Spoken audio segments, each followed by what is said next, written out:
What's up, everybody? We're live. Hopefully, we're getting enough people connected to us. How's everybody doing tonight? Let me see if I can get a chat open here real quick. So if you guys want to, you can chat. If you click, I'll share my screen and show you how to do it.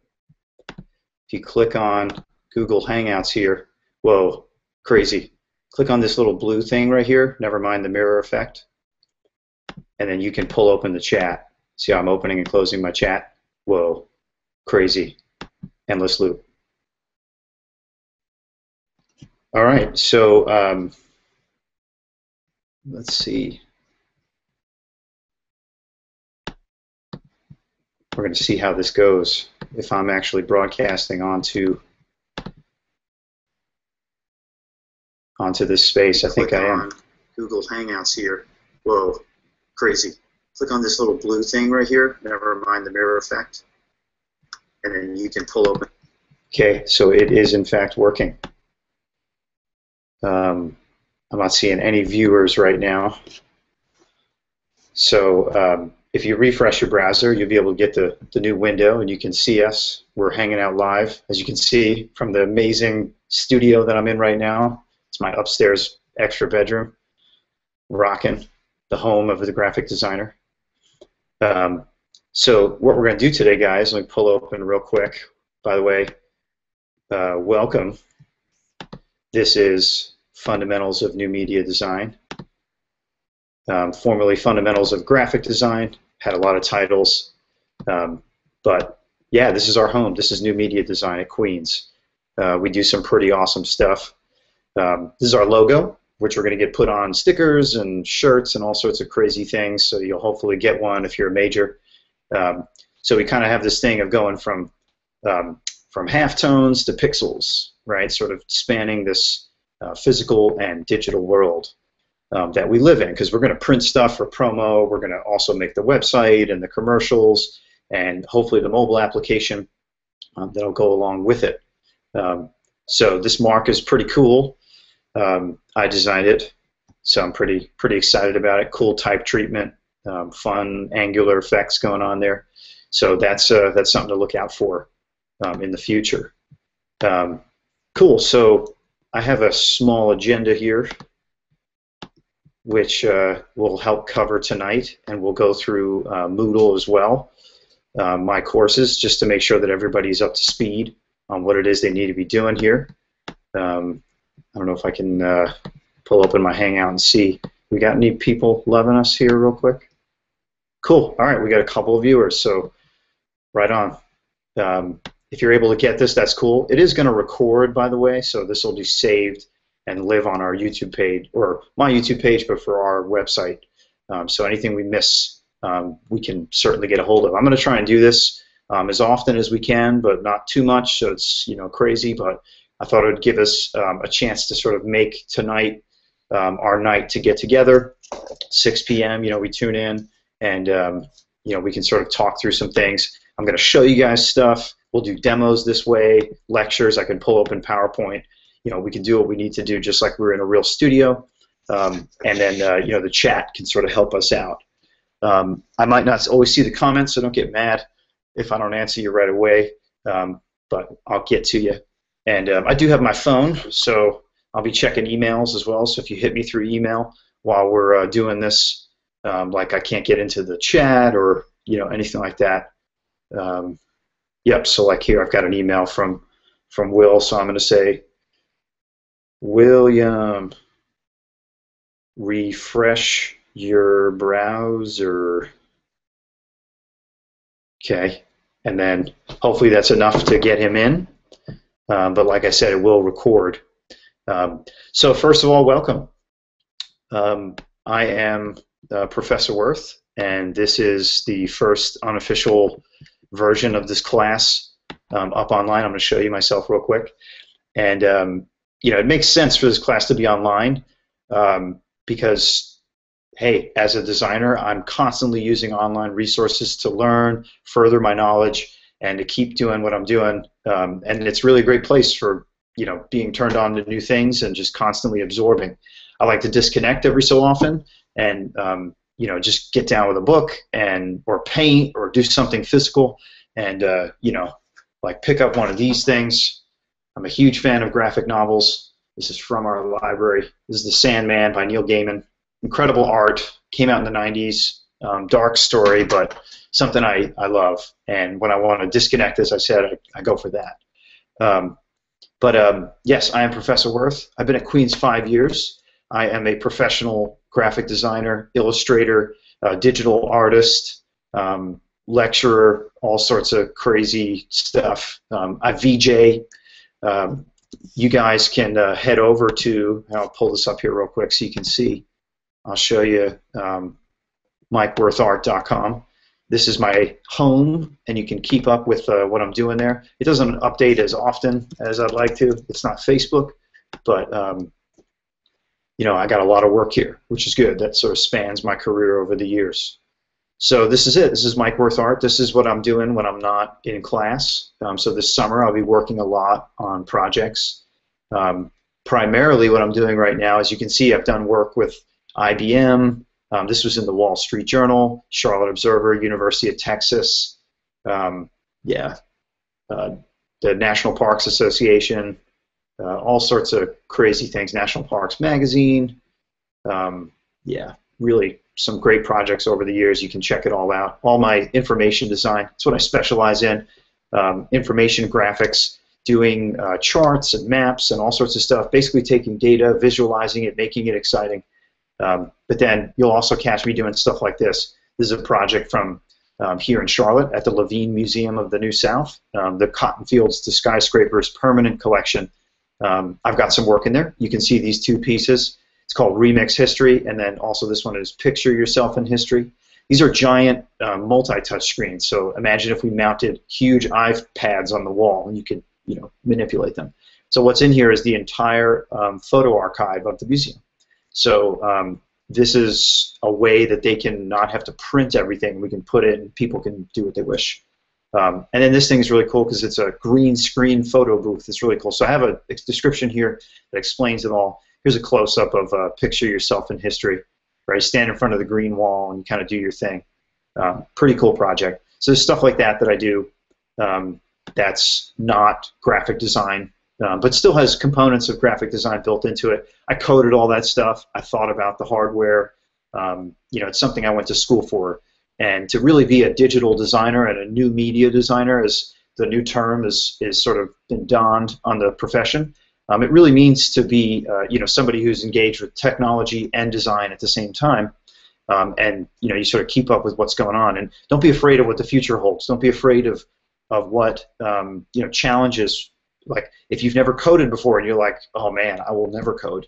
Well, how do you know? It was something I didn't think I'd ever do, but I had enough of a love for what was the early internet and video games to say, yeah, I definitely want to do this, right? And it's just I put myself through it, and it came out good. I really appreciate being able to code, because what that does is that allows me to have an edge over other designers who are perhaps trying out for the same job as me. And I can kind of beat them. So that's something that I want you guys to have in your tool belts, right? Is being able to sort of step up to a situation and feel prepared, right? Like, okay, cool. I'm going to get asked some crazy things by clients, and what am I going to be able to offer them that's legitimate? So I want you guys to sort of feel a little bit this summer, at least this semester, some of that confidence, because that's really kind of where it's at. So this is my site. Lots of cool stuff here. You can sort of categorize things. This is all my sort of digital artwork that I've done. I've worked with Dr. Mullis in the philosophy department. I've worked with dancers and visuals. As you can see, I've done some installations with some webcams and slow shutter photography. I'm really interested in graffiti. Grew up in New York City, so had that stuff all over our trains and whatnot. So I'm very sort of conscious of the aesthetic of graffiti and how it interacts with other places. So this is when I went to Penland School of Craft, and that's me doing my slow shutter installation. People coming from the print studios checking this out. They're all scared of the digital art. It was awesome. So there's cool stuff like that for you guys to check out. A couple of games on there that I've made. But as I mentioned, right now, the primary work I'm doing is for McGraw-Hill publishers. So McGraw-Hill, you've probably had their textbook in your class at some point. You may even have that now. But I did a project for them where, as you can read through the context, I did 42 print and interactive infographic pieces. So these are a bunch of them that are up here. I just uploaded a few. There's like 30 of them here. Really what I feel are the best ones. And all this is custom illustration and custom design. You know, I was lucky enough to work with some really awesome researchers, great editors, people who gave me some incredible connections to great data. And we made these things. You know, we sort of imagined, you know, what are kids going to learn and what do they need to know, and how can we sort of illuminate it with design and the combination of information science. So this is a cool one, the Arab Spring, right? Like, pretty recent event. So they do these in the textbooks with every few editions. So there's a big slideshow there to check out, and there's cover, and it's out now, the book. So people, this is their sort of blurb on it. So people, different school districts are buying it, and yeah, they're going to use my stuff. Poor kids of the future are going to see all my stuff, right? And I guess grow and learn from it, hopefully.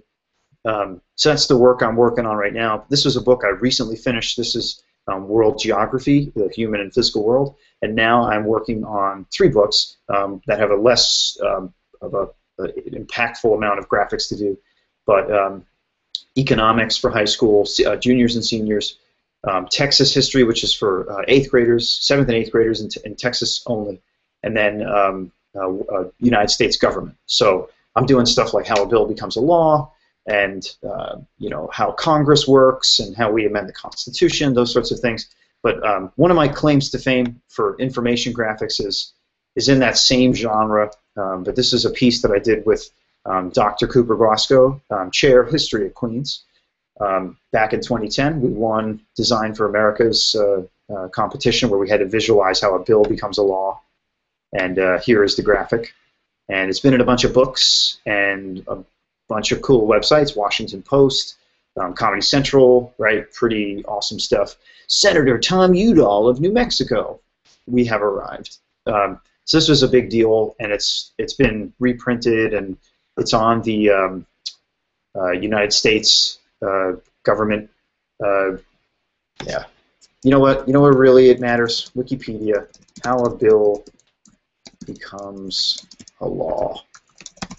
Let's go to Wikipedia. Okay. Let's just see here real quick if we have in fact arrived. Let's see. It ain't here anymore. Okay. Fail. Big fail. At one point, yeah, this was up on here. Boo. Yeah, boo. Look at that. Oh, that's the United Kingdom. That's why. I thought that was the United States. I was about to say. That is just wrong. I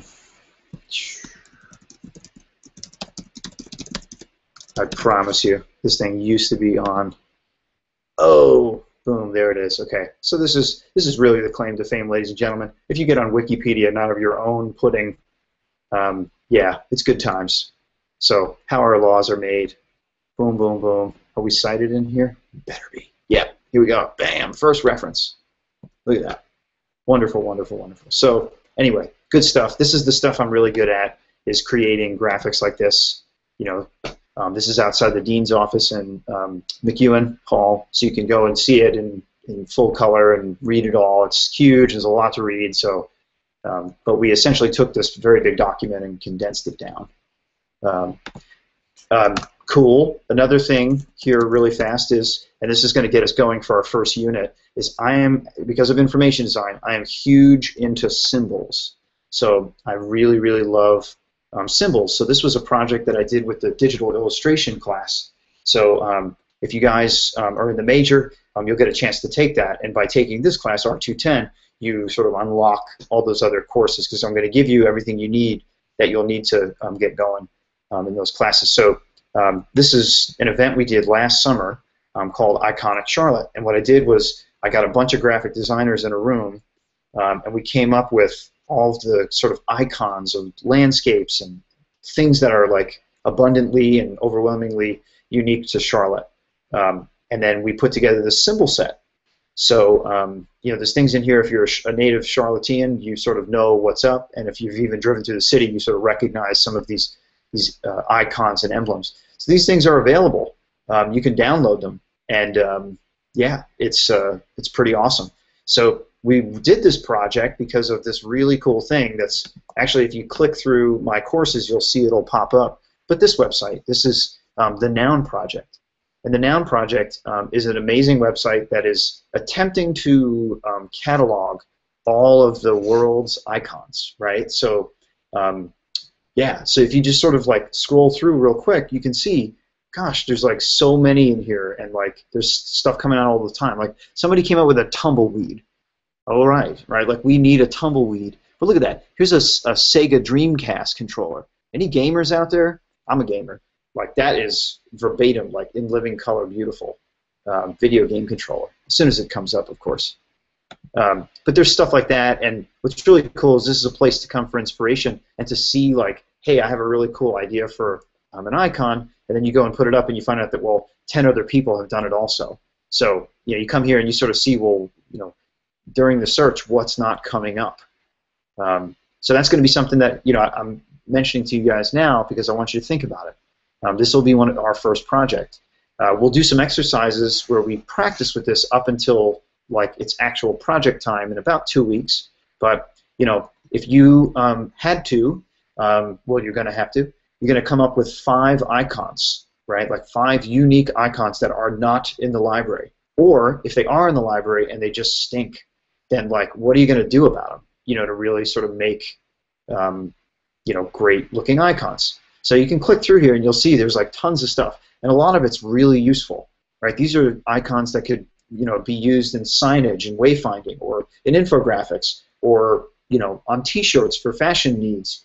There's a real huge sort of growing vacuum, I should say, for, you know, new content, and a lot of it is really sort of these things, icons. It's you know, icon sets are something that designers are producing all the time. So it's actually going to be one of the first things that we work on.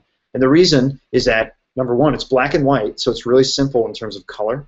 It teaches you valuable lessons in design principles, specifically the ancient Japanese practice of design called notan, which is N-O-T-A-N, and it's the balance of positive and negative black and white, right? You have to, you know, have these icons work at the tiniest scale and then also really huge, and be beautiful and balanced and all of those things. So it takes practice, but boy, you're going to learn a lot without knowing it with this project.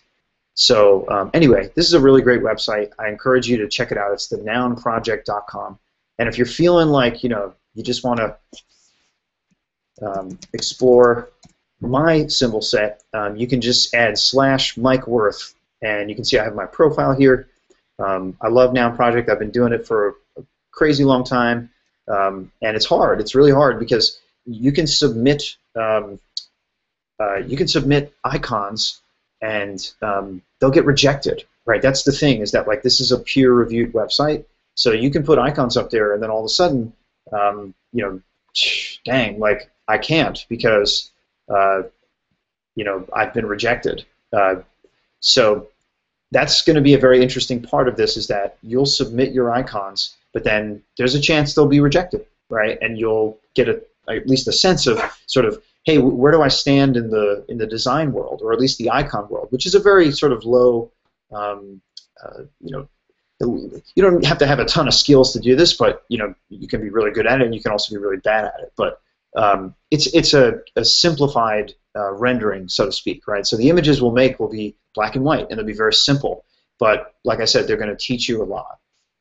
So yeah, so these are some of my icons, right? So here's like a circuit board, which, yeah, I'm not the only one, but like notice how mine is like a real circuit board. It looks like a chip, and it has the little card reader and all that stuff, while a lot of these other things are, you know, just sort of general whatevers, right? This is sort of more representative.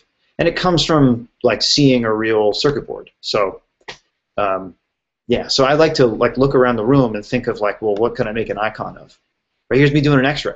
Right, very simple. I didn't go for like accurate anatomy, but lo and behold, yeah, of course, there's a bunch of different things. But look at this. This is the X-ray machine at the airport, right? It's like that guy's in the cactus pose, which if you've ever flown, you know like how sort of awful that makes you feel.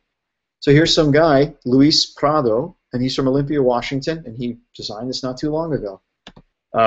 So the other thing too is that if you upload an icon, it can be then purchased. So Noun Project has a program. You can see here there's pricing. So like people can go on and get icons and like use them on their website and whatever.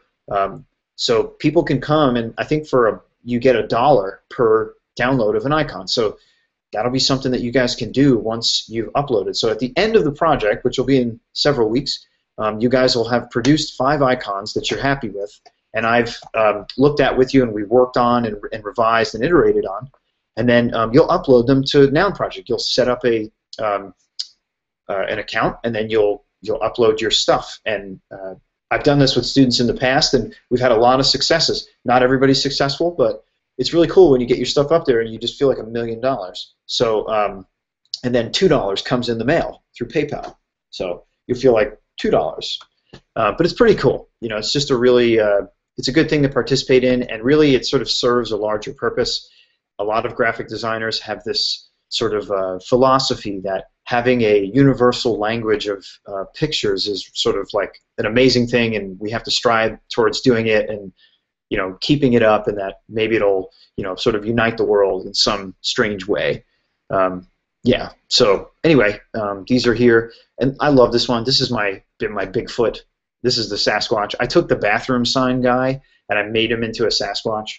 Noun Project has actually used this on T-shirts and for promotion because it's so weird. And then I had to follow it up, of course, with the Yeti, right? The abominable snowman. Anyway, all made with Illustrator. Good times, happiness.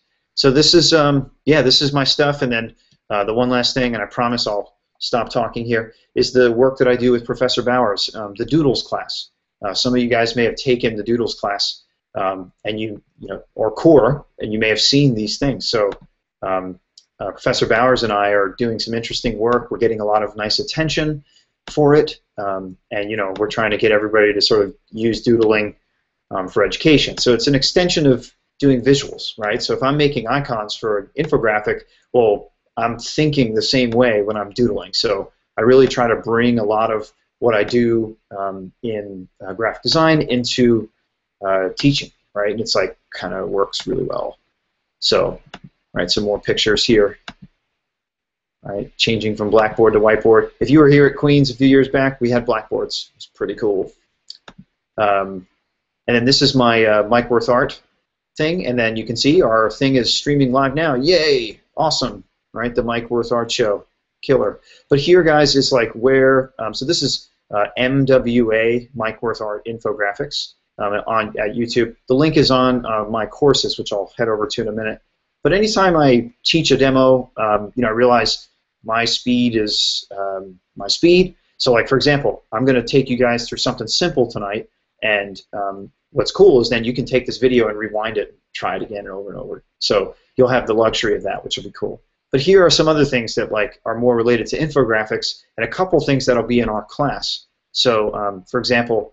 Here is the preparing symbols for upload to the Noun Project. It's kind of tricky, right? We're working with a file format most people don't work with called a scalable vector graphic, or an SVG, and that's something that I talk a little bit about. This one's interesting to us too. This is the how to create a vintage retro minimalist movie poster. That's going to be our final project. You guys are going to take your favorite movie, explain why you think that it needs a poster upfitting. And we're going to explore the sort of style of minimalism, right? Which is a really efficient style because you reduce things down to the, an image, like the one thing, the ring that rules them all. And you make an awesome-looking poster, and you learn how to use textures and great type and Illustrator, and wow, so much happens. But you're welcome to come here and just check out anything that I have going on. I even have a Quartz Composer thing. So this list is going to grow throughout the summer because there's things on here that are pertinent to other classes. So I'm going to really sort of round out what we do, but there's a couple in here that I've already linked to the page that you can scroll down on my courses and you'll see are there, those YouTube videos. So I'm going to keep that going. And if you have any requests, just send me an email and I will let you know if it's something I'm going to do or not. Cool. All right. So anyway, you got MikeWorthArt.com, NounProject.com, MWA Infographics on YouTube, right, which is linkable from Mike Worth Art. Everything's pretty much linkable from there, and it's all gravy. So anyway, just want to take a minute. Hey, here I am. What's up? It looks like we've got 6 people in the room now.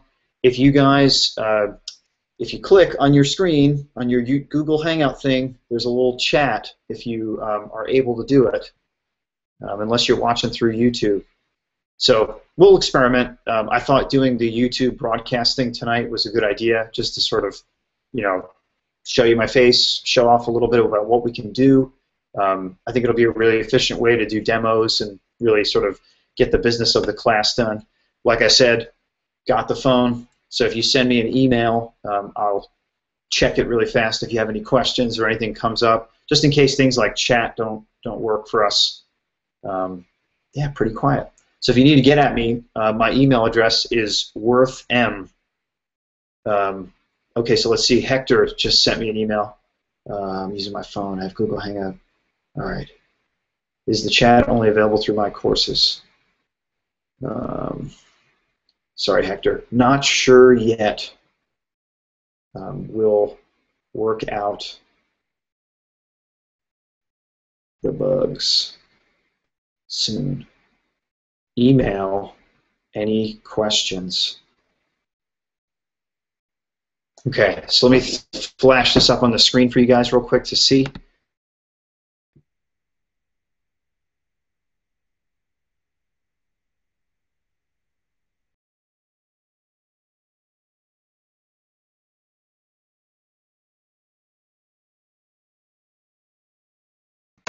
Okay, so holler at your prof.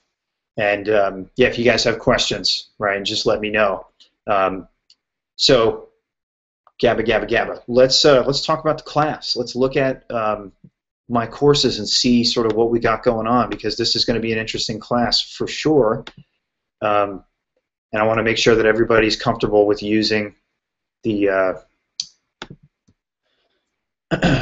using what we have. So here's the class, right? So you can see at the top is tonight's episode, right? So I will refresh that with every time we have a live stream. I'll make sure that that's in the space, and then I'll start to archive them down around in this area.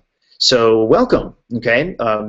There is a course syllabus which you can download right here, and this is your standard Queen's syllabus, but it has some things that have to do with online. Now, originally I had slated this class as being hybrid, frankly, just to give myself some breathing room, because I wasn't sure if, just in case the class started to just sort of stink, you know, online, you know, because this is a studio course, and we're in the studio and we critique and we talk and we work, and it's like being in proximity really matters. So we may have some meetings, but it's looking like right now we can handle most of our business online, which I'm feeling pretty good about. Of course, I would love feedback from you guys to tell me if you think that tonight went well. Give it time, like go check the playback, you know, see if there's anything that like we just completely missed or just is horrible and is not making the class worth it for you, and just let me know, right? Because we can always adapt and shift. If we find that we need later on in the semester to meet up, I'll let you know well in advance, and we'll get together. If we do that, it'll be to look at work, right, and talk and, like, you know, have pizza. So yeah, it won't be awful.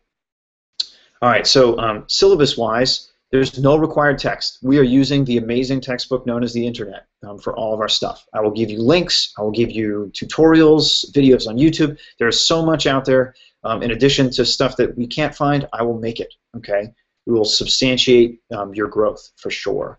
But if you are a textbook-having person and you can't not have one, this is the book that we use. It's called Graphic Design for Non-Designers.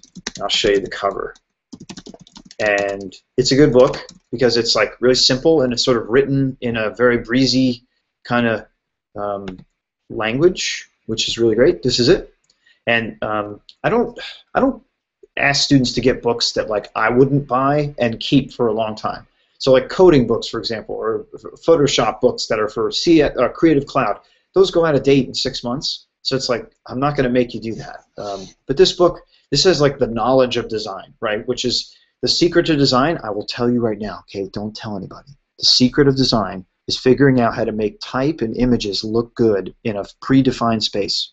If you can do that, you can design forever, okay? If that scares you, then, you know, maybe get into ceramics or something. But that is the secret. It is just combining something that is a picture and something that is text together to sell a product, to persuade, to scare, to you know, educate, to whatever. I mean, there's so many functions of design, but at the core, it's taking typography and images, whether they be photos or graphics, combining them, right, to do something, giving them interaction, interplay, and then that's it, right? Whether or not that's good or bad, that's up for the world and you to decide and to practice. But at the core, that's what it is, right? So if you can click and drag and drop things around a space and you're sort of interested in nudging stuff so that it has like alignment and weirdness, well, all that knowledge is really in here if you want to get a hold of this. So it's a great book, and it's one worth owning for a long time. But it's not required, so you know, don't feel like you got to jump in there. Now, this is, if we were doing the in-studio class, these are all the things. This is like the kit, the new media design kit. So these are things that, like, if you're a major, get them, because they're going to allow you to get through your 4 years at Queens, right, and knowing what it is that you need. So just like any other school, we've forever had the Mac lab down in the basement. It's still there. It's still great. Still functions, but it's getting old, and it's expensive for a university to maintain a Mac lab. Plus, IT like really locks down the computers. We can't install plugins. We can't install extra apps. We can't update Flash if we need to, which makes me bonkers. But you know, it's still a great place. It's still our home.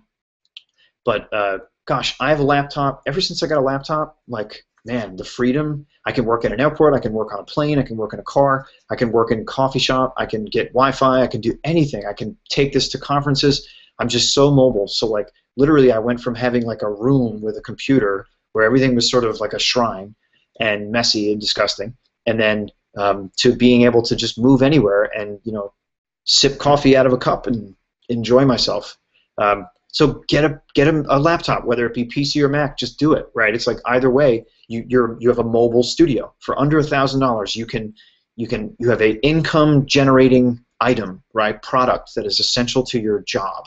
So like, do it, okay? Like, you know, say to mom and dad, like, hey, if I'm going to be doing this new media thing, I need to get a laptop. And again, it doesn't need to be Mac or PC. It can be either or. I prefer Mac. But yeah, go PC if you want. There are great PCs and they're cheaper. Plus, if you get Creative Cloud, which is the second item, right? Adobe's Creative Cloud, the software, you can install it on any machine. So if you look at the top of my screen, here's my Creative Cloud sort of window. You get this little like window that it's like iTunes for applications. These are all of the software that I have installed, and it's all free, right? If I pay for my subscription, which I get an educator's discount, $29 a month, I have access to every single Adobe product that is available via the cloud.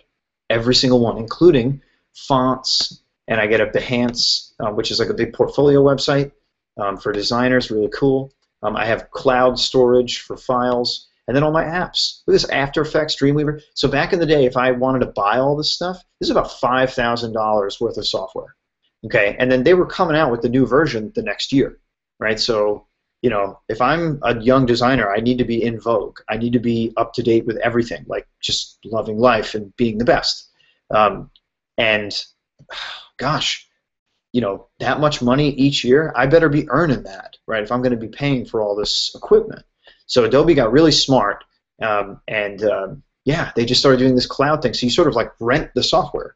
But you get all the updates, all the plugins, all the fixes, as long as you have your subscription. So it's like, yeah, you just kind of pay to play, I guess. But gosh, there's so many cool things in here, like the gaming SDK from Adobe. I'm excited about that. you know, when I get a chance, I'm going to really explore it. Touch app plugins. So if you're going to be using anything with mobile devices, like for example, I'm using Edge Animate right here. This is my sort of new love. Adobe Edge Animate, only available through Creative Cloud. It allows me to make HTML5, which means, so the way you do multimedia is there's Flash, and then there's HTML and JavaScript, right? So what's the big deal about that? Well, when Apple came out with its glorious iPhone and iPad, they said no to Flash. So you couldn't run any multimedia, no games, no nothing on the iPhone. So Adobe, the company who makes Flash, had to do this big workaround to make it work and make it native, but it's still a problem. There's even this drama, like Steve Jobs wrote this letter saying the age of Flash is done, and it was like really scathing. It was a couple of years before he died. And so anyway, but I've been a Flash developer forever, and you better believe the mobile market, right, iPad, iPhone, Android, is huge. So if I want work there, I need to be able to produce content. Flash ain't going to cut it. So using this Edge Animate, I'm able to produce JavaScript and HTML5 and CSS-based multimedia. So, all right, quick sample. I'll show you really fast. So this is kind of like some advanced stuff that graphic designers do. So I'm working on a piece right now. Let's see. Oh, cool. All right, so check this out. So I'm working on a piece right now that animates the Alamo. Okay, so the Alamo, it's not just a car rental company. It's an old historic fort in what was Mexico and is now Texas, and there's a movie about it. So there's some heroes there like Davy Crockett and Jim Bowie and, yeah, Colonel Travis. So I made this thing where, yeah, I coded all this animation. And first I illustrated it all, but then you can go through, timed all these text boxes. Insane, absolutely insane, the amount of time it took to do this.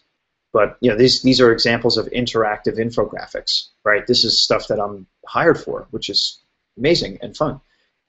But this stuff, if I were to pull it up right now on a mobile device, would work. I could see it live on the internet. But if I were to pull up Flash, it would say plugin missing, right? So anyway, yeah. So long story short about Creative Cloud. Right? Get your laptop, get Creative Cloud. You can sort of plug in tomorrow and get rolling, and you get access to tutorials and all sorts of stuff. It's wild. So one thing that you're definitely all going to have to buy is this guy, is the sketchbook. Okay? Everybody needs a sketchbook, right? In fact, when you're like pitching ideas, I'm going to say to you like, hey, post your sketches up on my courses. So I'm going to ask you to take photos with your phone or whatever, and of your sketchbook, hold it up to the camera, right, through Photo Booth, and then post those images up on my courses, right? And that's going to prove to me that you did the math, right? That you sort of really sat and doodled and thought visually about what it is that you were going to try and pull off. So for our first project, right, which we're going to be working on, the symbols, you're going to sketch symbols. You're going to sketch a lot, right? You'll do like 5. You know, 5 in total, but then you'll do like 5 for each of those, right, to try and get it really right. Okay, so I got a lot of things coming in. Blair, you just sent an email in saying you'll be able to chat during the lecture. Blah, blah, blah. Okay, so yeah.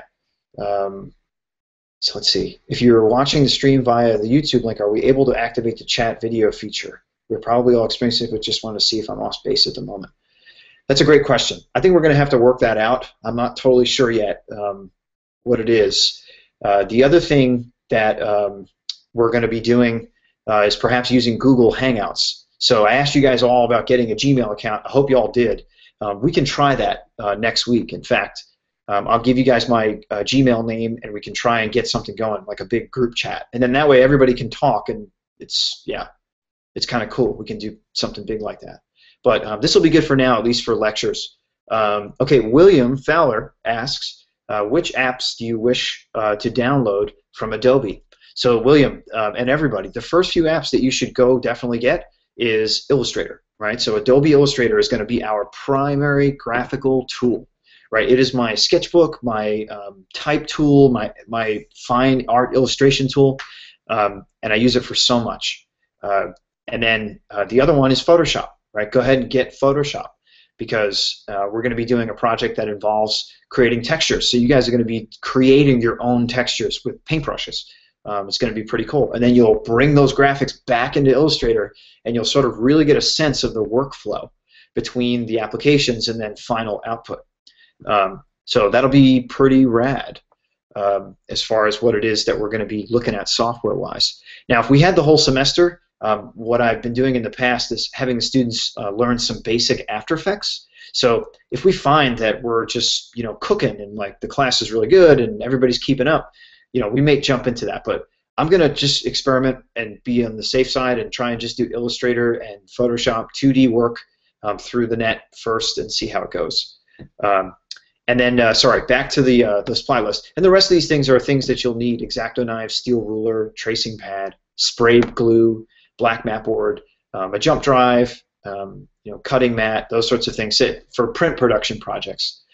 For this class, because we're not near the print shop, I think what I might have us do is print out our final and figure out a way to get that to me. I mean, of course, I'm going to have to accept digital submissions for people who are not in town, but we'll work it out. I'm pretty confident, not very worried that this is going to be a problem. So don't stress. I'll be very much verbose with how things go. Yeah, and then, so real quick, this is hard work, guys, what we're going to be doing. Right? Graphic design is a tough discipline because it's both art and science. So like, while you can be really creative, your creativity has to have a bit of a logic to it, more so than it would in art. And also function, right? Because you're communicating, so we can't just sort of be gibberish. We have to say things and know what our messages are, but then provide visual vehicle for what it is that we do. If you just finish the work and do the minimum and do the basic stuff, that's good, but that's like a C, right? Because that's sort of nominal completion. You're just sort of getting stuff done. What I'm looking for is students who take risks, students who do research and who are rigorous on defending their ideas. So there's going to be a lot of forums. I know it's online class, so there's forums, but like I'm looking for definitive statements, right? I want you guys 2 to 3 sentences in different forums. I will give you the prompt, of course, to explain why you're doing something, right? Like say, explain it with aesthetic terms, right? We're going to try and really build our aesthetic vocabulary. I'm going to try and see if I can get this wiki going in here that'll have like a glossary of terms. And those will be things that I want to see show up in our forums, right? That's going for it. So that's what I'm looking for, is a student who goes for it, right? We're all going to struggle. It's going to be hard. These will be new things. If we all had an extra 2 weeks, our work would be perfect. But that's stuff that we can say now and never say again, because we're all here to work and support each other and push the process. That's really what this is all about. So this is our breakdown of how we're going to be doing. So assignments, we'll have an assignment every week. That'll be like little homework and those sorts of things and whatnot. Projects, because I think we're going to be limiting this to like 2 big projects. We might want to just sort of keep things simple. So these percentages will still stand, but those will count for more, right? So you can see like the final project and then the presentation. So what you guys are going to do for your work is, the way to make this class very interesting is you all also have a way of recording video. So when it's time to present artwork, I want you guys to do a screen record, right? Talk about your work. Do a voiceover. You don't have to stand in front of a camera and smile and pose and do all that stuff. But there are free tools like Screener.com. Screen, SC. Here we go. Let me show you here real quick. Screener. Right? So when I call for these things, most likely like the final project and perhaps even our first project, the big one, this is all free screen recording and screen capturing software. It works on Mac and PC, and it's free. It's pretty awesome. So what you guys will be able to do is record up to 5 minutes, and that's all you need, right? You can show us your desktop with your graphic open, your project, and then talk through the points, right? Like I'll give you prompts, so just talk through it, right, and sort of take us in, and that way we can get the emotional characteristics that are behind it by hearing your tone of voice. Like I said, we don't need to see you, but let's just hear from the artist's own mouth, what they feel about their work. So that'll be really important, right? So it's not just forums, not just writing comments like, oh, great job, you're awesome, yay, right? I love your font. It's not that, right? We want to sort of be more connected to what it is that we do. Yeah, so I have quizzes in there. I really give quizzes. They're kind of there like I've had some classes who have just been checked out before, and like this was a way to get the rhythm of the course aligned, where like students are really sort of into it. I think, I don't know, it's just bad room, bad time of year, crowd that didn't know what to expect. So anyway, those are just there for sort of functional purposes, not that you should be expecting them.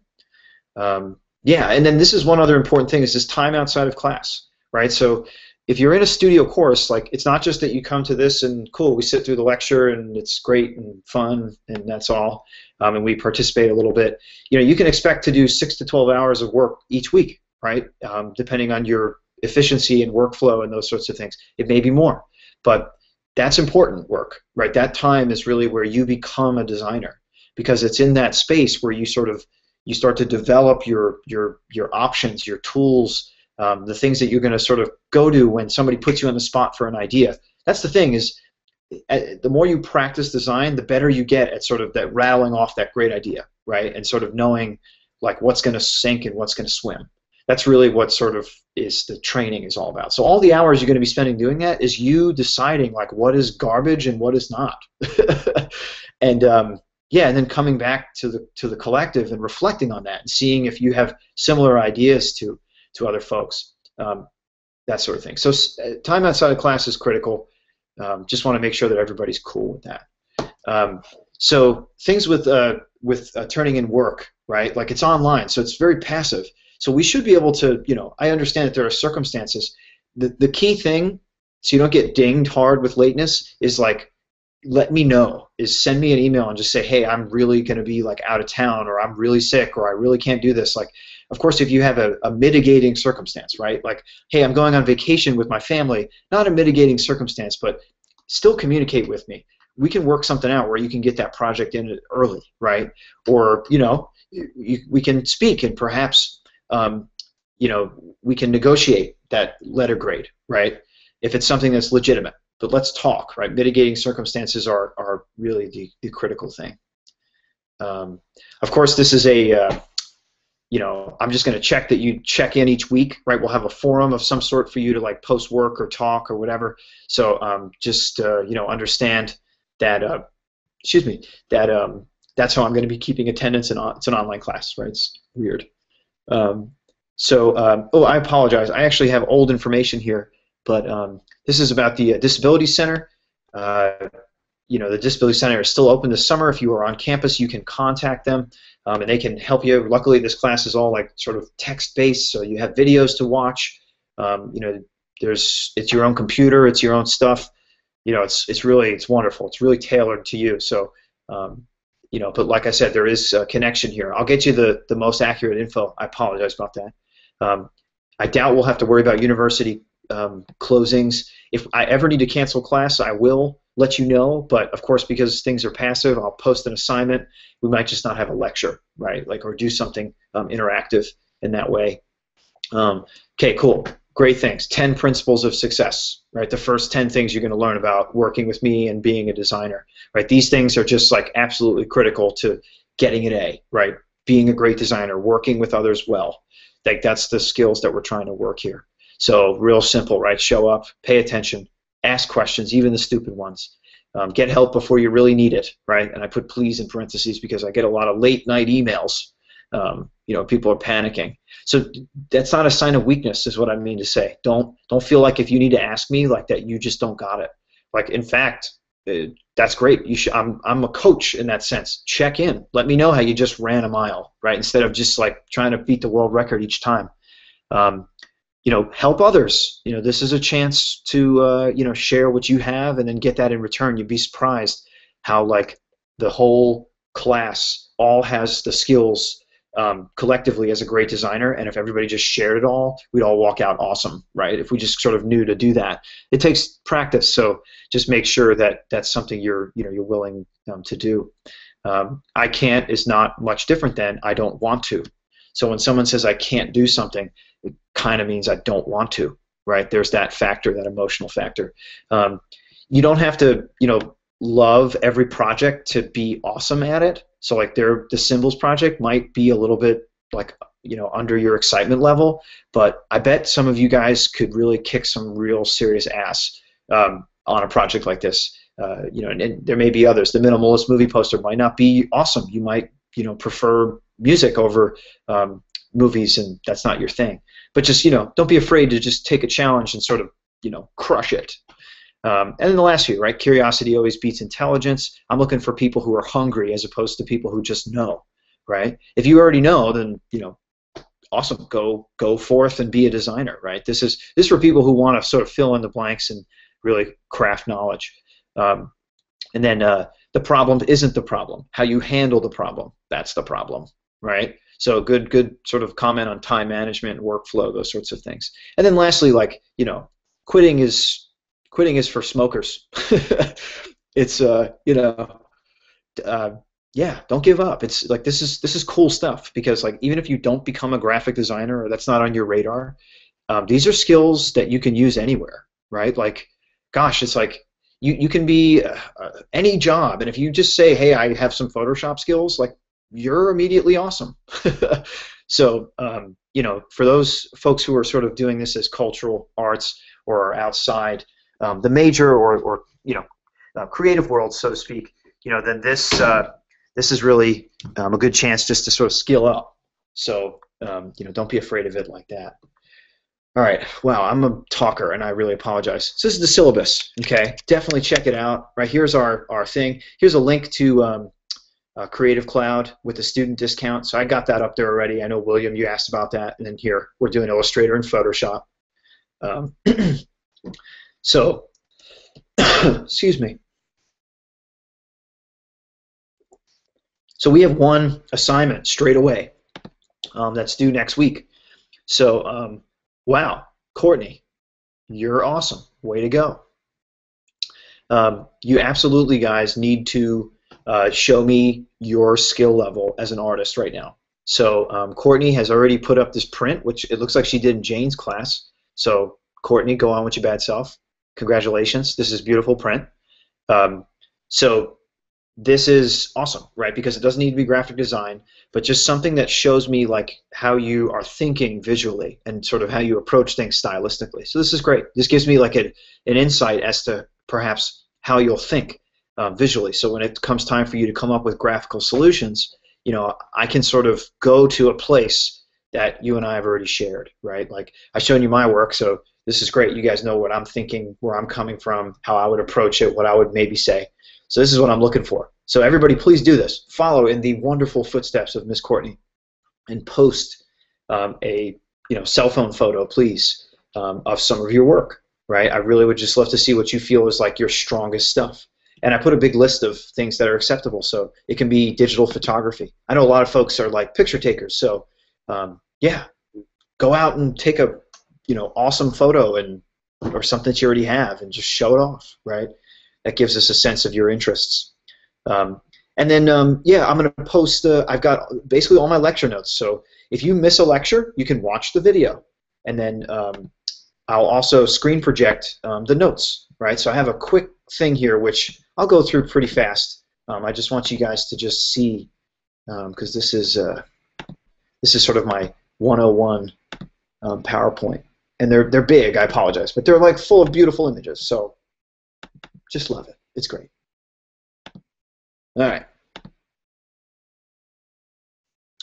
So yes, so this is graphic design. Now, the program was called graphic design. Some of these notes are a little older. Plus, the term has changed. We refer to new media design, because what new media design really is that like in the 21st century, the designer, the visual designer, doesn't only have to know print or static graphics, 2D stuff, but also interactive and motion graphics. So you can go work at the TV station and do all the graphics for the news, or you can make websites, or you can make apps, or you can make games, or you can make billboards for the highway, magazine covers, gosh, album art, posters, stickers, T-shirts. Dang, it's a lot.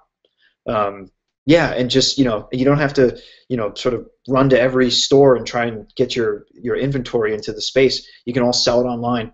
I'll show you my store later through redbubble.com. I get about $25 every month in gear from, money for the gear I sell. So anyway, this is what we're doing, right? We're in the business of visual communication. Right? We are here to, use the power of images, which is a really seductive power, to get people to do things like buy stuff and feel a certain way or learn something. But we're up against this verbal communication, right? Where words are really sort of primarily what it is out there. But like I said, we can make a ton of stuff. I'll tell you something. There's something that artists have. It's a special power artists and designers have that no other disciplines have. Is that we can control the eye without even releasing or revealing any information, without putting any information in front of people. I can just, with shapes, that's not information, right? Those are shapes. They're primitive images. I can lead and control the eye. So the fact that I can do that gives me almost like psychic powers. Like I'm telekinetic. I can move stuff and telepathic. I can move stuff with my brain, and I can, whisper in people's heads. With graphics. It's really true. So you can set a tone. You can make or break a record, a book, a movie, by the power of visuals. So, we work with all sorts of images, right, from photographs to drawings to paintings, digital images, computer-generated images, right? And we have to be literate to them, right? We sort of have to understand, if we're going to use them, how they work and what they are. They're really, there are different kinds, and they do different things. So, yeah, right, I keep mentioning, like, this is our power. This is what we can do, and then there's a ton of stuff that we can put our messages on. It's really awesome. Like, one of my favorite things is making T-shirts. I make T-shirts at Queens every year. Like, I did the Viva El Arte, and I did the, this year, the Particles and Quartiles and those sorts of things. I forgot what the other two were. Right, where it had art and all that. I love that stuff. It's just like, I love getting in people's heads and sort of messing with, pop culture and having fun. That's another thing. But also the critical thing in new media, the new part is technology. Is that, like, you kind of have to become a geek, maybe more so than you want to tell your friends right now. But you should care about new products and new ways of using technology, and when something new is exciting, like Wired magazine will cover it. Go on to wired.com and read. There's just great websites out there to just consume design information, many of which I will share with you, and you can just stay on the latest and greatest. Like design trends, for example. Like when we talk about symbols, we'll talk about logos. There's a great website called Logo Lounge. And they have, every year they put out a report on logo trends. So, like, this is research that you can do as a designer and be smart. So, yeah, sorry, this is Twilight, but this is an example of an editorial spread, right? Like, this is, we have to know how to sort of tune our message to an audience. So if you look at this, this spread, right, it's glittery and glamorous and all sorts of Twilight crazy. It's old now. But look at the funky type, the big crazy colors that are just all over the place. The type in boxes, type that's white on a purple background. This is insane, right? This isn't orderly and Microsoft Word-like, but like this appeals to a particular audience. Experience teaches you that this does, right? And you start to apply, what it is that we're doing. But like I said, the two things we're dealing with here, type and image, right? If you can think creatively with type and image, gosh, you'll be the world's greatest designer, and we won't be able to keep up with you. There's a little piece of home, Fulton Street Station down in downtown Manhattan, and wow, talk about type and image, right? Like sort of being very highly communicative.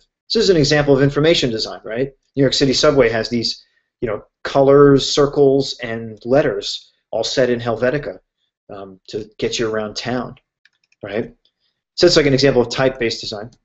Here's image-based design, right? I love this Apple ad where there's like virtually no text. It's just the display of the Apple iPhone. It's crazy. Whoa, right? But look at that, right?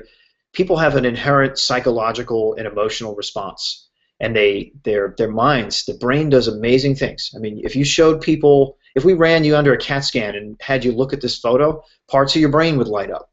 So, like, you know, being a designer means that you should care about psychology, right? That you should care about how people feel about images and what they see, and, you know, the things that happen. So looking at those cool brain scans is interesting, but there's real stuff in there, right? There's real valuable information that, you know, gives you power. So yeah, right, like understand those things, right? Personalities, associations, instinct, and previous experience, right? So like I'm remembering being a kid and not wanting to go on the beach for 6 years because I saw Jaws, right? And then to something like this, right, which has perhaps a holiday sense, right, for most folks. But like, let's think now. This image could also be a dividing image.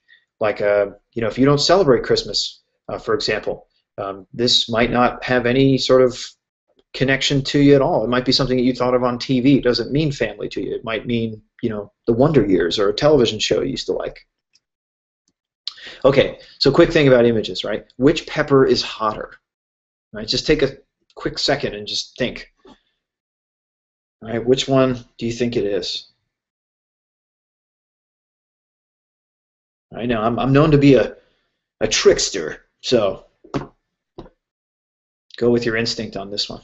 Right? This one's like cool and green and has dew on it, and this one doesn't. Looks like it got picked at the grocery store. Okay, so let's find out what's going on. All right, so the one on the left is hotter, and I gave that away, sorry. But I tried to sort of show images like, you know, red meaning heat, this pepper being small and gnarly, and you thinking, wow, it might be really hot, right? Because I've seen it before. It's a habanero. And then also, this one is, I believe, from Thailand or India, the Bhut Jolakia pepper. And peppers are measured in scovilles, right? It's the unit of heat. This one has over 1 million scovilles, while this one has half that, right? Almost half that, or a little bit above. So it's very interesting that images can sort of play tricks on you, right? Like you start to now think like, whoa, right, through association. So anyway, I love Apple. I'm an Apple guy. I apologize if you're PC. I apologize. Definitely had a Windows machine back in the day. Got some Solitaire and Minesweeper on. But Apple kind of rules with advertising, especially when this FaceTime ad came out. It literally had nothing else typographically in it but this, right? Just the text end on it. And it's just amazing that like this completely sells the service and the product. We don't need to say one thing typographically about it. There's not one word that says, hey, FaceTime is video chat. It did blah, blah, blah, blah, blah, blah. It doesn't do any of that. It's just, here it is. It's beautiful. It's Apple. You're welcome, right? It's like, it's ridiculous. So that's sort of dealing with image-based design, right? And how an image sort of leads an ad, those sorts of things. Primarily, we'll see a lot of that. But typographic-based design is really sort of making you know, a splash. And it's not that it's never been you know, a minority, but it's tougher to do, and it's not always the best way to do it. Photos sell, right? Photos really have a persuasive power. Type doesn't always, unless you do something really clever. So yeah, like take a look at this, right? You've all seen this before. I Heart NY, right? Which is the tourist campaign from the 70s to now for New York State, right? It even had a song, I love New York. If you live in New York, you know the song. You might be too young, but I remember the song, so it had a song. But yeah, this is like a pop icon. Yeah, this is type-based design, right? Because it has a symbol, right, that says image as we get. But this type of a combination of symbol and image is something called a rebus. As a kid, you may have played rebus puzzles and guessed all this stuff. But anyway, yeah, type is rad, and if you do good stuff with it, it's cool, right? Even these old slates, right, from old movies. The end, right? That's just after they, you know, fly off into the sunset. We see that, you know, linen background with that horrible script in black and white. So that's type-based design. A little bit more type-based design. If you've ever bought anything at Crate and Barrel, you can see right? They are very much type-oriented, and that is Helvetica. Oh my gosh, like it's on every computer. It's like the most used font ever. Many call it the most successful font ever, which we'll talk about. Okay, so yeah, let's talk a little bit about type here, right? So when you see just sort of a normal printed page, right? It's just blah blah blah blah blah. It's just a desert of such crazy thing. But like, what does it take to make that look great, right? To set copy, it's called, right? So if you were to like go back to this magazine layout for a second here, right? This is called setting copy. What size should this be, right? Why is this bold? Why is this this size? There's so many questions to ask.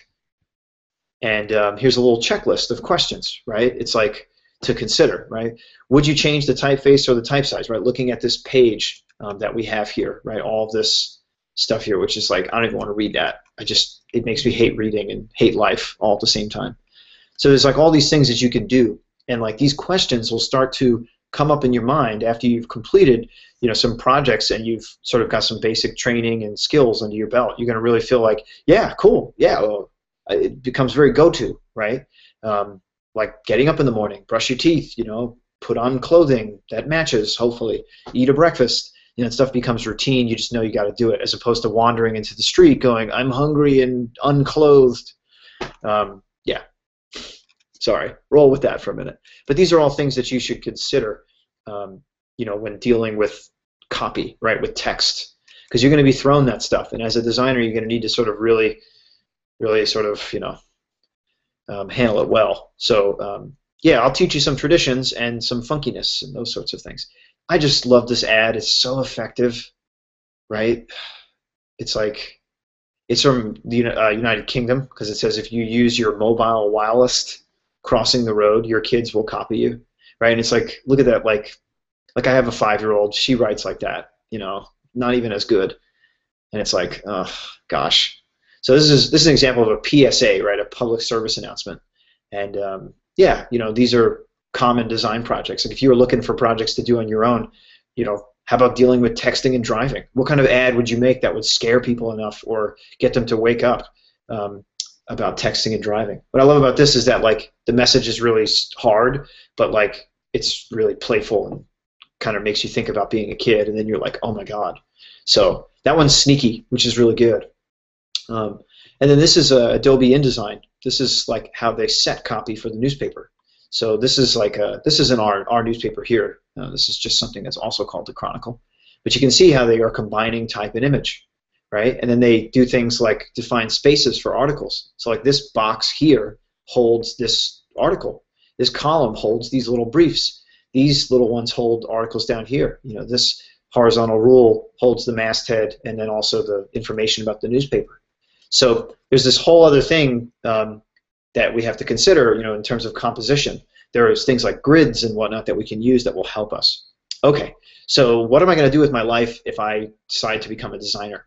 Okay, and this can be a lot of things, right? So I'll just show you some of the sort of things that you can do, right? So logo design. You may get bitten by the bug doing the symbols project, and all of a sudden you want to think about designing the brands for, a Fortune 5 company. Simple, like print advertisement designs. This is an example of a spread from a magazine for Honda CR-V, right? It's pretty cool because it combines illustration and sort of like cheeky photo collage and then a beautiful picture of a car. So it's like kind of cool, right? Magazine design, still in the print realm. Sorry, I don't mean to sound so down about this, but like, this is the print realm. It's an exciting place, right? So billboard design used to be print, but now is becoming digital. So like, how would you design a digital billboard? That's like a whole nother, bag of tricks, as opposed to doing it with print, because you have to get photos big enough. If it's just digital, it can be screen size. It doesn't need to be big. So your iPhone becomes a high-res camera. Poster design, right? Posters are awesome. Making posters for shows, for movies, anything that needs an advert that goes in the street, posters are fun. Typographic design, right? In the Art 311, the typography course, digital typography, you will make your own typeface, right? Like I will make you come up with, design, and then create a font file that you can install and type in Microsoft Word of your own typeface. It's really cool. So yeah, you'll get a chance to do that in Art 311, which will be next semester. But we'll do some basic type stuff. You're going to learn how to set copy in this class, right? And how to perhaps do a little hand lettering if we're feeling saucy. Illustration, huge thing, right? Illustration is incredibly in demand. You can even just sell your artwork. But if you're interested in comic books, video games, movies, they all need illustrators. Magazines, like everything that needs content. The internet, blogs, Facebook, all needs illustration. Said it, done. Okay. Yeah, it's a great gig, and you can also be a self-producing, illustrator, and just be awesome. I have a friend, Jude Buffum. I'll show you his work. He's really into game illustration. He's like just rich. He's so in demand with stuff. It's just amazing. Package design. If you've ever sort of looked at stuff in the store and wondered, oh, I'm strangely drawn to that product. Well, you could be in that magic wielding world as well of creating package designs. This is beer, right? So it's like, we're not all old enough, but beer package design has exploded in the last few years because of the amount of breweries and beers opening in the United States. So growing market. Keep your your finger to the ground for that one. Animation, right? Another extension of illustration. Storyboard artists, head out to Hollywood. You can be a very successful storyboard artist. I have a friend who does that. It's just like she just gets paid all the time. She's working on like 5 movies at a time, and then that's what gets translated into cinematic images. So yeah, you can do the stuff with Edge. You can do it in After Effects. You can do it with a flipbook, right? Animation is pretty awesome. What I do, information design, right? So here is like a history of what it's all about. This song, it has all these samples in it. So it's a mashup. So it's showing you how it all breaks down. So anyway, just in case you were wondering. Website design, right? Like this is becoming a harder field to really sort of function in because you really got to stay up on a lot of technology and a lot of front-end standards. We'll do some primers on the web. I'll show you guys like websites you can start reading so you can get going on HTML and stuff like that. But in the interactive and web course, we cover that, right? We start coding from scratch. You learn HTML, CSS, a little bit of JavaScript. WordPress, which is a content management system. So it's basically like your profile. You can log in, and if you've ever used Blogger or anything like that before, you can set that up on your own web space. Yeah, and then like I said, Adobe Edge, Flash, those are all great things. Game Salad, which we use in the game design course. So incredible. Interface design, right? Like I have a friend who works at the Bank of America, and he designs the ATM screens. So next time you use an ATM screen at a Bank of America ATM, you can thank my friend Brad because he is, I believe he's still working on that. He is the interface designer for the ATM. So he makes all those graphics and stuff like that. And now there's ads showing up in them, so we may have to have a chat with him. Museum exhibit design. If you have anything that you like, if you're into history, if you're into cultural and arts and all sorts of things, like museum exhibit design. I showed you guys my stuff at the Levine. Such a great gig, and like, gosh, so many people benefit from what you do. Think about how many times you went to a museum and just were like, that was amazing, right? And you didn't realize like, wow, some designer made all that happen. Signage and wayfinding design. You can brand a city. Right, like Charlotte has signs that are a certain look. New York has signs that are a certain look. This is what that all is. This is signage and wayfinding design. You can do it in a mall, in a museum, in a city street.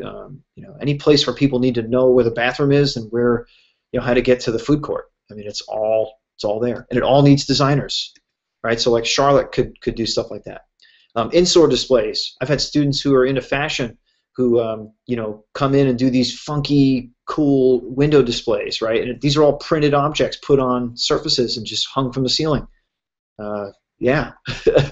So mobile app design, right? I know these are old pictures. Gosh, come on, Mike, get some iOS 7 in there. Yeah, right. Apps.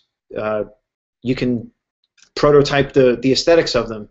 I did some design for a company called Rentenna. They're like a eBay for renting apartments, right? You can sort of bid on stuff and whatever. And they wanted all these graphics and tools and stuff, so hooked them up, right? It was a great gig.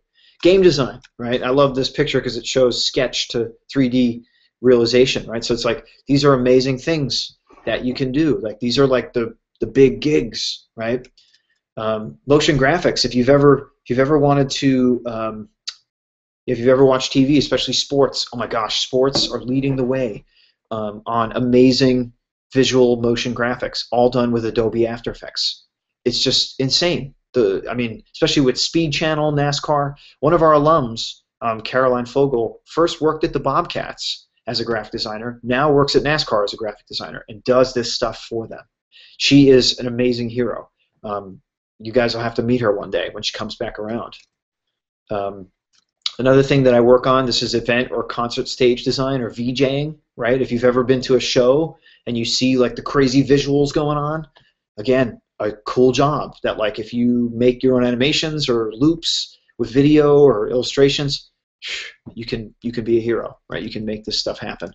Okay, so that's my spiel, right? That's the quick go through there, you know, of that first day. So I apologize for a super long video, but yeah, hit me up with some questions. Some of you guys have been really good. I got a couple through the phone. So if there's anything you want to know, ask me, and then I will tell you through the camera, and I'll read your question on the air. Oh, I feel like I have like a show.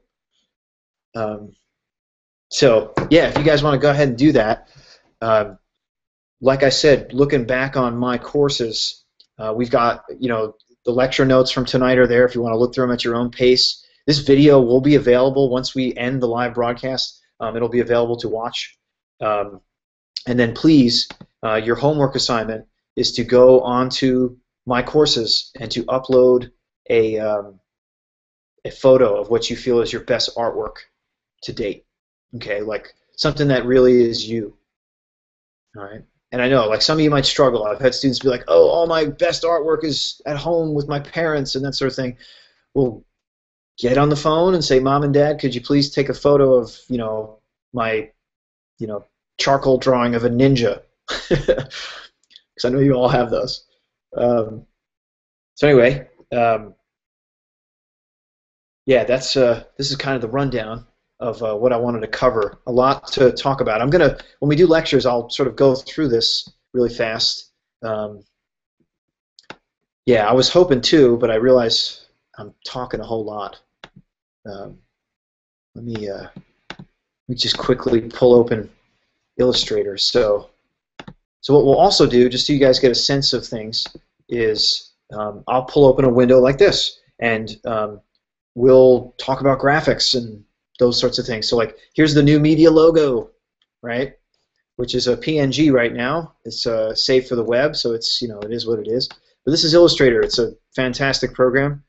You know, it's real fast to sort of get some things going, right? So like, so one of the things that we're going to be working on is creating icons. So I'm going to make a floppy disk right now. Do you remember floppy disks from back in the day? I might be completely aging myself here, and I'll stop. Just tell me. But yeah, it was like these big sort of things that were plastic and had data inside of them, and they held like 100K. I mean, can you imagine that now? Like, that'd be insane. Just because like 100K is like an email.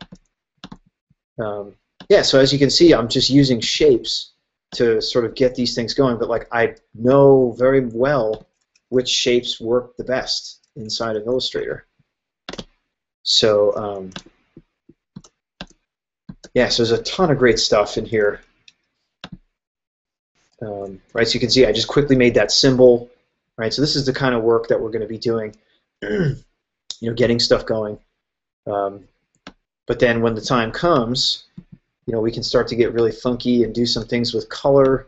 Like, there's some really awesome color effects that you can do with Illustrator.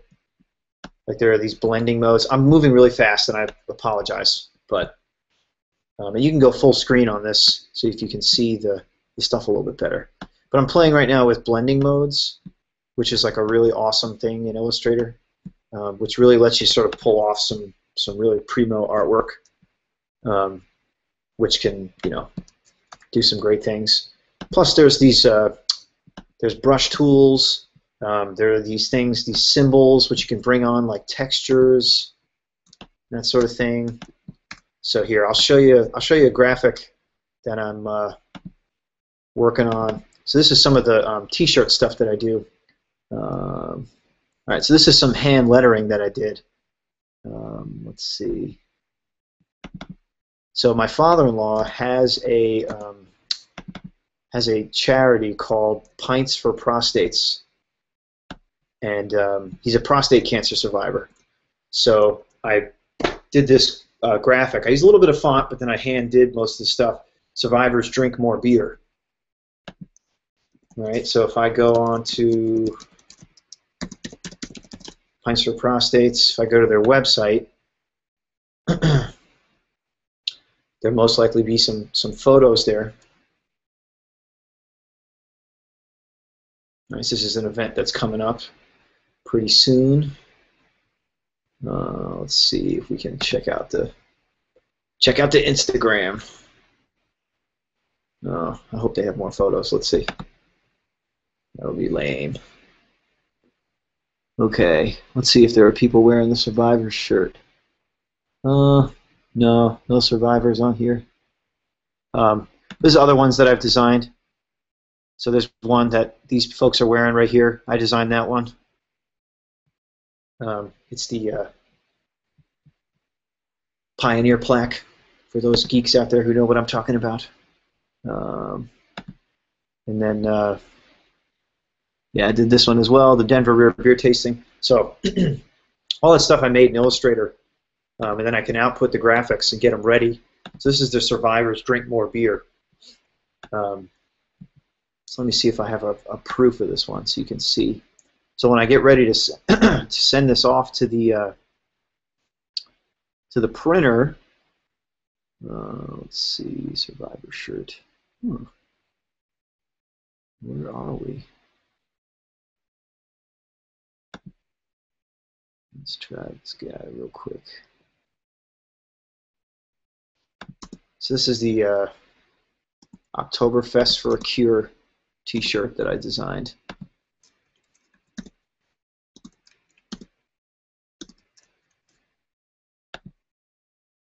Dangarang. Okay, lots of stuff here.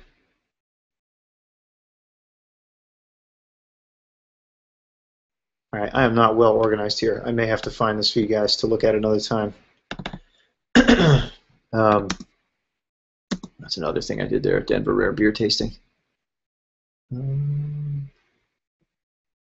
Here, all right, I'll show you. All right, so that's what I'm working on there. That's for, here's the 2013 Denver Rare Beer Tasting, so you can see that graphic that I did. Okay, there we go. All right, so you see that? So what I do is I have this shirt graphic, and I size it up, and then I send the graphics to the screen printer, and then they'll print, you know, the way that the proof looks. So this went white on a gray shirt. So I like doing single color stuff. I'm into it.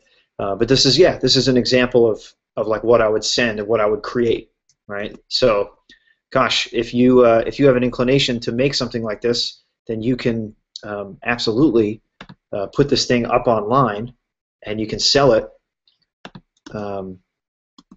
Let's see here. I made a, yeah, don't tap on me, keg party. Yeah, I know. Yeah, there's that Oktoberfest for a Cure. So as you can see, my icons are in there. So this is the prostate cancer color, but then it's the German stuff. So all that stuff's going on. All these logos we had to get. So it's just a lot of handling. But yeah, I have this thing called a Wacom tablet, which I'll show you just a picture of. And some of you guys might have one of these, but it's a drawing tablet. And what it lets you do is it's pressure sensitive. So what it can do is it can allow you to sort of draw like you would be if you had like a real inky pen, but in Photoshop. And Photoshop can read the pressure sensitivity stuff. So it's like really amazing what you can do. So you can see like a lot of artists use, this is the Cintiq, which is the screen and the pen all in one. I just have the pen Surface, the low rent one. But it's awesome. I love working with it because it really gets the feel of the hand, which really is lacking in good digital illustration, right? So if you look up digital illustration, right, you'll see a few different styles. You'll see the vector style, which is like this, right? More the graphical style. This is something you can pull off very easily in Illustrator. But then there's digital painting, which, right, looks like that. I mean, it's like this hyper-realistic fantasy art. It's all painted in Photoshop. I mean, it's amazing how much like real painting it is. But if you have this tablet, I mean, what you can pull off, absolutely insane. So anyway, so this is Illustrator, right? We're going to be playing around with it. I'm going to teach you guys how to make symbols out of shapes. So, like for example, here, we can quickly make Mickey Mouse, right? So it's pretty cool. We'll be playing with this idea of positive, negative. We'll have notes to go along. But so real quick, back to our Hangout. We're going to be, sorry, derp. So you guys have that assignment that's up on My Courses. Okay, so you'll go there and please post an image. Okay, what you feel is your best work. That's all that's due for next class. Okay, so next week, make sure that gets in before class starts. That's going to be what we want to do. So like before 5:59, it has a timer, so don't feel like it doesn't matter, but try and just do that so that you're doing what you're doing. As you can see, we have a bunch of classes already populated, different weeks, right, going all the way to the end of the semester. Obviously, no, we're not going till September because we're a summer class. But because we're a shorter length, like I said, we're going to be doing the 2 big projects and then just a bunch of assignments, right? So you'll be working on sketches with symbols and those sorts of things. So I have everything where you'll post the assignments. You'll just post images, right? I'm going to teach you next class how to save an image out of Illustrator, so as a JPEG, and then how you can just get that right up on the internet. So we'll be off for the 4th of July, right, as you can see up on the website. Sorry, I realize you're seeing my face right now and that sort of thing, but I hope you're following along in My Courses and you see just that there's a lot of stuff in there. And I'm just going to, like I said, just check in. Like every Tuesday, just check in and make sure I'm not seeing any new questions here. Whether there's an assignment or I'm just going to post links, right? So for example, one good way, to be perfectly honest, that you guys can stay up is we have a Facebook page, and here, I'll flash it up on screen here. So it's a little long. I'm sorry. So if you go to the art department at Queen's University of Charlotte. All right, let me get this back on the screen here real quick. Sorry. Switching over now. Okay, so if you go here to this, like put that in the search of your Facebook account, and then I'll approve you, right? I'll add you in. Because literally every day I'm posting stuff about art and design because I'm constantly getting like stuff through my RSS reader. It's a news reader, and I'm just bam, bam, bam, just constantly getting, whether it be new fonts or new free this or cool article or cool event or new technology. I'm a super nerd, so like just feed off the nerd roddery. All right, it's gonna trickle down. That'll be a good thing. Okay. All right, so I'm sort of chatting, making sure that we got everything that we're doing. I'm not seeing any new questions up on email. I'll give 30 seconds for that to come through, but I'm happy to answer anything that you want to do. And yeah, I hope you guys dig this class. It's going to be online, like we said. We're going to try and do a Google Hangout. I think I'd love to try and do that next week. So for those of you guys who are definitely able to make it, and you have a Gmail account, just go ahead and download the Google plus Hangouts plugin. You can search for it, and it's easy to get, and it will install in your browser. And then my Gmail name, I'll put it on my courses. My Gmail name, though, is mike.drew, drew.wirth, WIRTH, at Gmail. And yeah, we can hang out. Horrible, horrible name. And then that way we can I really want to test it and make sure it works, because when we do it, I want to eventually try and do a digital online critique where you guys are able to present your work and we can all watch, right? And then I can make comments, you guys can make comments, and it's just cool. It's like we're, doing like a big video chat, that sort of thing. So, my friends, this has been a lovely, lovely evening. I appreciate you guys watching. I hope this is cooler than some of your other online classes that you've taken. If this is your first one, this is completely experimental, so we're setting a strange standard. But yeah, once again, I am Professor Wirth. You can always get me through email. My email address is on the syllabus. It is Wirth, WIRTHM, as in Mike, at queens.edu. And then, yeah, just hit me through my courses, whatever. But looking forward to seeing your work for next week. Make sure you get that uploaded and getting started on some new media design. All right. Peace out, and I'll catch you guys next week. Okay. Take care.